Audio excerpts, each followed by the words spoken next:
Travel consideration provided by...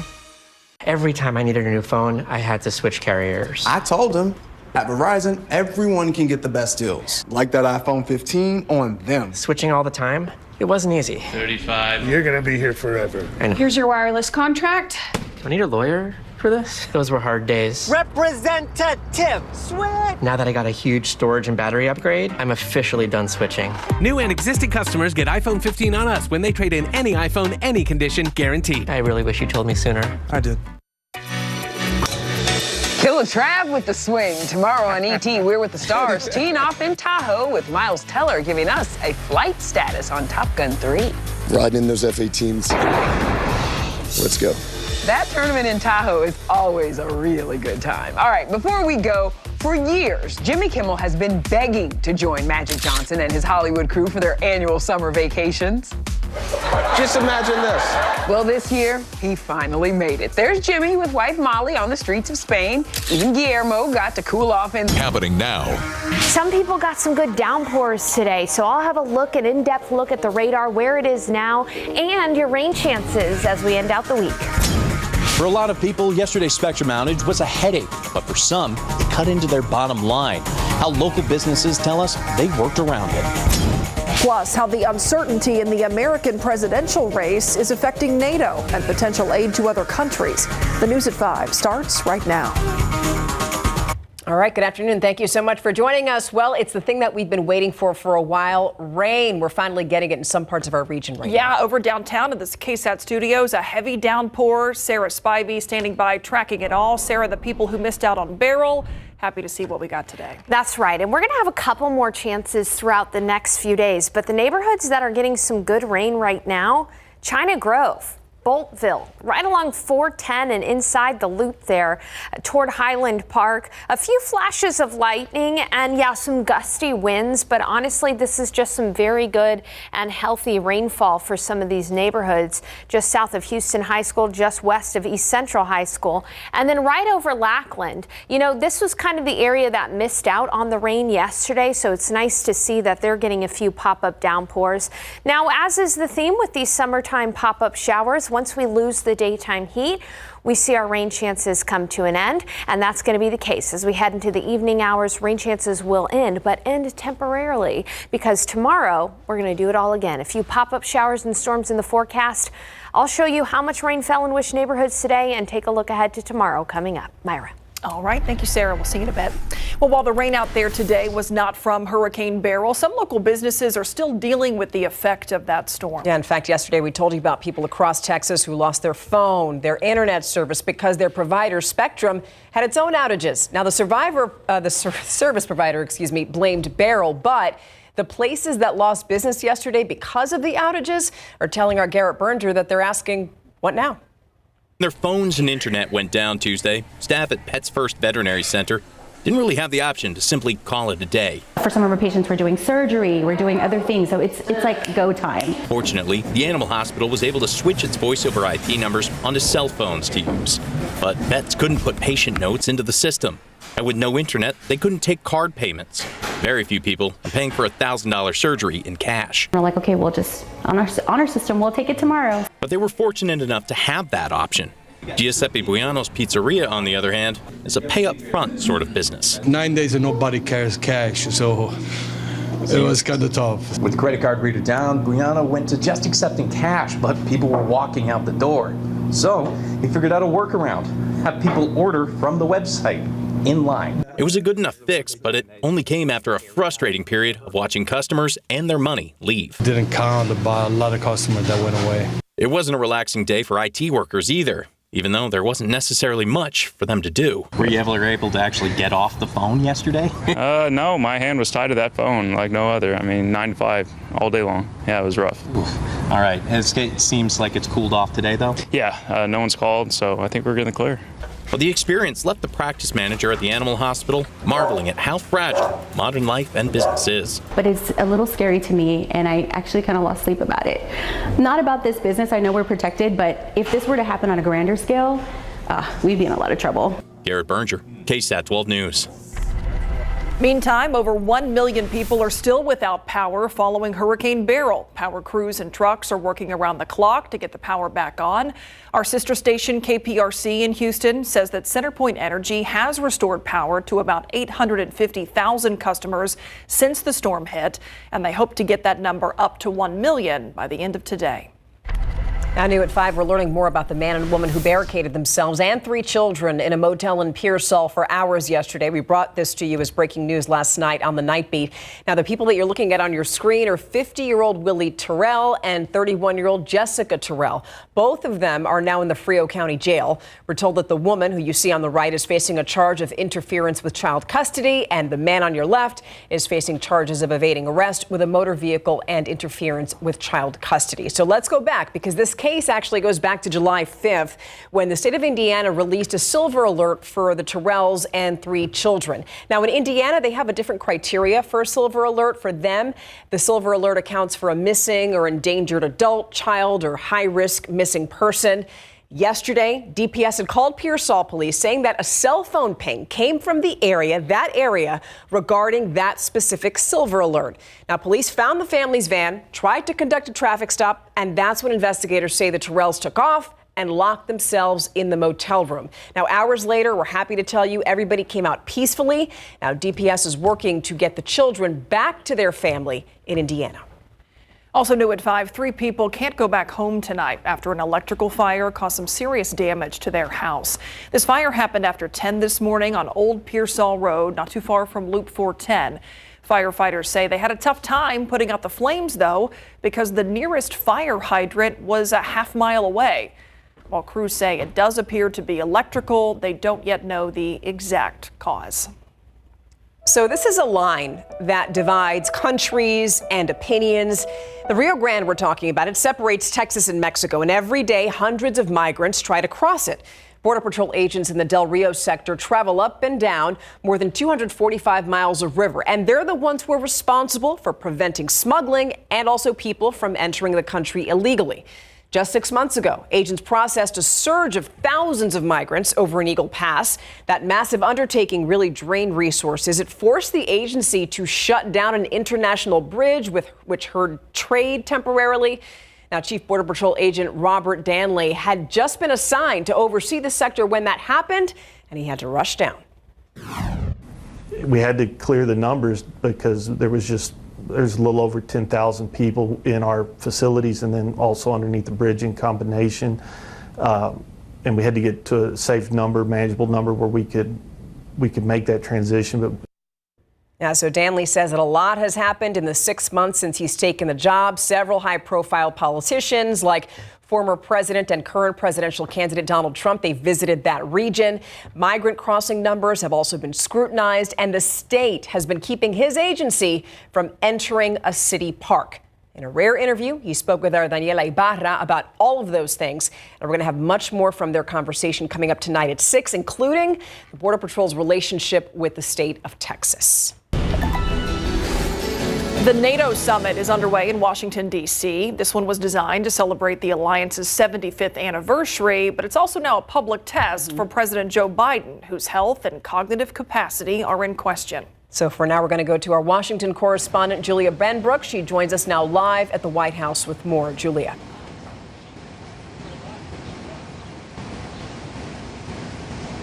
Good evening. NATO leaders are meeting in Washington, D.C. at a critical moment. All eyes are on the presidential election here in the United States, the outcome of which could have a significant impact on the future of this alliance. World leaders converging in Washington for a landmark summit to commemorate 75 years of NATO, and to decide how best to support Ukraine amid the continued threat of a hostile and undeterred Russia. The outcome of this war will shape global security for decades to come. This summit comes amid mounting concerns in the United States and abroad about President Joe Biden's fitness for office after last month's presidential debate against former President Donald Trump. Look, I have a cognitive test every single day. Every day I have that test. Everything I do. You know, not only am I campaigning, but I'm running the world. The U.S. has historically been the biggest financial contributor to NATO, and while Biden is a staunch proponent of the alliance, Trump purportedly threatened to withdraw from NATO while he was in office and has refused to commit to defending member nations that don't meet spending expectations, views he has maintained during his 2024 campaign. One of the presidents of a big country stood up and said, well, sir, if we don't pay and we're attacked by Russia, will you protect us? No, I would not protect you. In fact, I would encourage them to do whatever the hell they want. You got to pay. The political uncertainty in the U.S. leaves NATO countries contemplating what the alliance would look like if Trump wins the election in November. During his opening speech on Tuesday, Biden announced plans to supply new air defenses to Ukraine. On the sidelines of this summit is Ukrainian President Volodymyr Zelensky, who said that everyone is waiting for November, but urged international leaders not to wait for November or any other month to aid his war-torn country. Reporting live at the White House, Julia Benbrook, KSAT 12 News. Julia, thank you.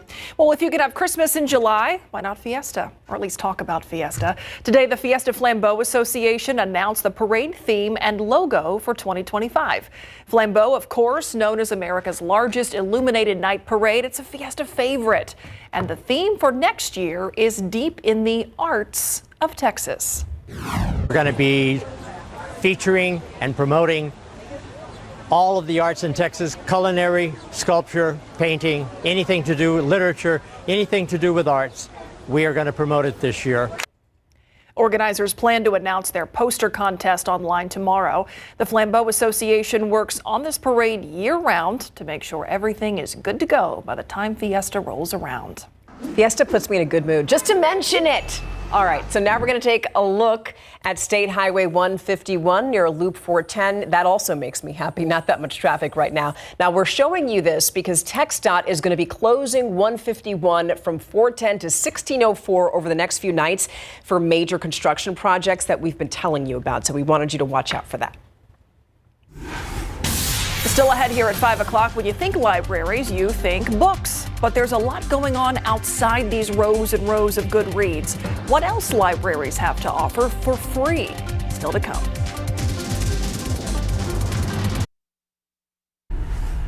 Coming up today on the news at 6 o'clock, one big tree is causing some even bigger problems for the owners of those cars underneath. How people who live here tell us this mess happened. Plus, a man on trial today for fatally shooting his roommate in 2022. Today, the jury heard from that man in a recorded interrogation video why he said this was all an accident. And how the San Antonio Food Bank is filling the gap of hunger this summer when kids can't get meals from school. All that and more today on the news at 6. Now, speaking of the news at 6, did you happen to see KSAT News at noon today? Well, it was a special edition outside of the studio, live at a library. And as Sarah Acosta found out, many libraries, they're not just about books. They also offer activities to get your body moving this summer. There's a whole lot more at the library, and a lot of it actually happens outdoors.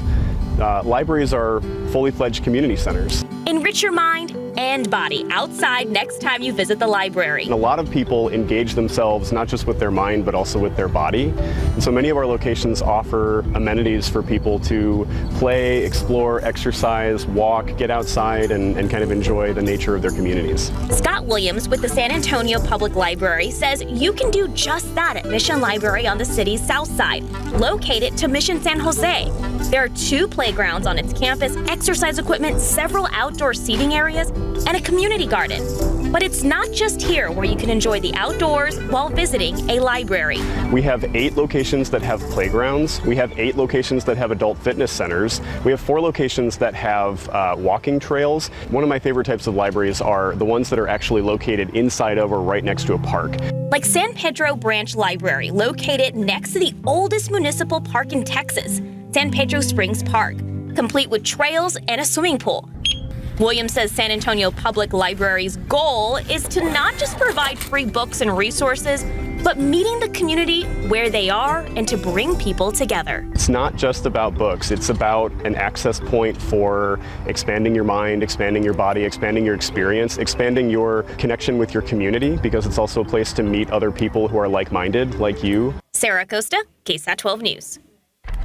I love a library with a playground. It's like a full day of activities. Yeah, great for kids. They love it. For sure. All right, look outside right now. We got some good rain and even a couple rumbles of thunder out there. So. Yeah, I think that picture out there really is perfect because you can see the blue skies, but then in other parts of the city, it is raining and it is raining pretty hard. Let's go ahead and talk about the radar. What we've got going on right now is one very heavy thunder shower just south of downtown San Antonio, affecting areas from China Grove down to Calaveras Lake, down to Palo Alto College and near Lackland. A lot of people have been sending in their pictures on a KSAT Connect. It is really coming down hard in some locations, and you can see that here. Anywhere you see these purples, that's where the rain is the hardest. And in fact, I can go ahead and show you the rain rate here. What's really impressive is that the rain is coming down with quite a clip. And then also these showers are just not moving. They're practically stationary. So when we look at these purples here, that is a rainfall rate of about 5 to 7 inches in an hour. And by the way, I just heard some thunder and lightning here at the KSAT studios. So these are producing a few lightning strikes as well. So even though these are fairly isolated, you go to the north from these showers and storms, just a matter of miles. Houston High School, it's not raining, but it's raining hard just 2 miles south of that. You're dealing with a quick 2 inches of rainfall. These are the kind of summertime downpours that I expect during the afternoons in the next couple of days. Isolated, meaning not everybody is going to see rain, but when you do, it will rain hard. Let's go ahead and take a look elsewhere around. We've got one good thunder shower coming down right now at Canyon Lake. That's also producing some heavy rain, some lightning too. And then farther off to the west, I don't want to forget about our friends out near Del Rio because it is storming pretty loudly right now over Del Rio. We've got a heavy thunder shower occurring right over the city of Del Rio. That is good news because this is the area that is suffering the most from drought at the moment. So they're getting a good, decent soaking of rainfall. Back towards San Antonio, I'm going to turn on the radar that's a little bit closer to San Antonio. And you can see that it's also raining pretty heavily near Kennedy, Beeville. This area is grateful for the rain, yes, but doesn't need it as bad as the areas over San Antonio. And as we head throughout the rest of the week, again, I want to remind you that we are going to be looking at daily isolated showers and storms in the afternoon. I'm calling it a rainfall lottery. If you get some rain, you'll win the lottery for the day. Other people will miss out. It's also going to reduce temperatures by quite a bit if you get some of that rain, cool air. Take a look at that. 85 at Simpson and 81 at Port SA where there's been some rain, but it's still 91 at the airport. You can see in some of these other areas, we've got temperatures right near 80 degrees, areas that have seen some showers and some storms. Why is this happening? Well, because of a stationary boundary right over Texas. Now, you'll notice, too, that there's a swirl up in parts of Canada. What's really impressive is that this is the remains of what was Hurricane Beryl. It went through Jamaica, it went through the Windward Islands, it went through the Gulf of Mexico and Houston, and now it's bringing rain all the way up to Canada, a dynamic system. And then again, it's all because we've got this stationary boundary and also very humid air above that in the afternoons, we're able to see a few showers and storms developing. So take a look at the futurecast. This is tomorrow. Once again, in the afternoon, there will be a few downpours between the hours of 2 p.m. and 7 p.m. Looking at your KSAT 12-hour forecast, we'll be looking at a high temperature right near 95 degrees rather in the afternoon, and a few isolated showers and storms. 30% chance tomorrow too, but then by Saturday and Sunday, our old friend, the high pressure system, moves back in. Keeps our rain out of the forecast, guys. All right, so let's just look ahead, right? Yeah. It's almost football season, and we are so excited to announce the matchup in our 3rd annual KSAT Pigskin Classic. Yeah, this year the KSAT Pigskin Classic will be held on August 29th. It will feature the Bernie Greyhounds taking on the Piper Warriors. The game will take place at Piper Warrior Coliseum. It will be shown on TV right here on KSAT 12 and live streamed on KSAT Plus, the BGC app, and KSAT.com. That's not all, because there's also going to be be a pregame and postgame show. So get your tickets now for the big game, and you can mark your calendars for the 3rd annual KSAT Pigskin Classic. So excited about that. Yep. But now we got to talk about the Spurs. Larry, I'm so happy to see you because the Spurs are doing something now that I want them to continue doing. And that is winning. Right. Right, absolutely. And you know, the young summer Spurs feeling much better about themselves today after winning last night. Castle and Ingram leading the way. And hey, what was the sales pitch to Chris Paul to get him to come to San Antonio? Coming up.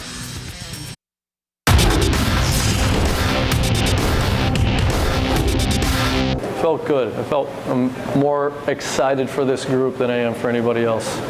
Kenny Trevino and his Summer League Spurs finally found the win column, and that feels good in big board sports. All right, the Summer League Spurs picked up their first win last night, beating Team China 89-67. Spurs rookie and second-round draft pick Harrison Ingram had a double-double with 16 points and 10 rebounds. Rookie guard Stephon Castle put on a show with this big-time slam dunk. The 4th overall selection had 18 points, 5 assists, and 3 steals. Now, the Spurs led 47-44 at halftime, then turned up their defense in the third, outscoring China 17-7. The Spurs win to finish Cali play 1-2. Felt good, just being out there. That was really the main goal for today, do whatever we could to get a win, so I was happy we got one. I just wanted to go out there and play free. I feel a lot more comfortable with, 2 games going under my belt. So now that we're going into Vegas, got some momentum going into it, especially coming off a win, so I was happy with it. We stayed steady on the defensive end, and that's when we really saw things start to flourish, so I'm happy for the group. The Spurs will continue Summer League play in Las Vegas. They'll take on the Portland Trailblazers Saturday night at 8 local time at the Thomas & Mack Center. So yesterday we heard from both Chris Paul and Harrison Barnes, the 2 newest members of the Spurs. Both guys said they're happy to be here and they're excited to play for Poppin alongside Wemby. Remember back in the day when players were about joining the Big Three? Now players want to hoop it up with the alien. That said, what was the sales pitch, if any, to get Chris Paul to SA? Yeah, I didn't need a sales pitch. You know what I mean? I think me and Pop more than anything had a conversation. And I think what I appreciated the most was, Pop said, I want you to come be you. Whatever that means, he said that too. And I'm excited. And anything you do, I don't care who you are, a writer, anything you want to feel wanted. You know what I mean? And he sounded excited, so that got me excited. Guard Derek White has been named to the U.S. men's basketball team for the Paris Olympics as a replacement for Kawhi Leonard, who's dealing with right knee inflammation. White averaged 15.2 points and 5.2 assists for the NBA champion Boston Celtics this past season. I wonder if he fixed his tooth yet. I think he did, actually. All right. Yeah. Thank you. We'll be right back. Okay, so take a look at your screens. There are some areas of very heavy rain falling right now, mainly south of downtown San Antonio, but we've got some good rain falling Columbia Heights, Mission San Jose, China Grove, Hilltop, Calaveras Lake area, just inside of Loop 410. No San Antonio bubble today, I guess, because that's just right where that rain is falling. But you can see elsewhere we've got a few pop-up downpours across the hill country too, and some good heavy rain south of San Antonio for Kennedy and for some more of our coastal communities. Now this kind of pop-up rain is going to be possible over the next several days through the weekend. It's nice to see at least a chance for some rain in our forecast. 30% chance for you to see rain in your backyard tomorrow and Friday. Heat returns over the weekend in a big way and rain chances go away. We'll have more at 6. See you then.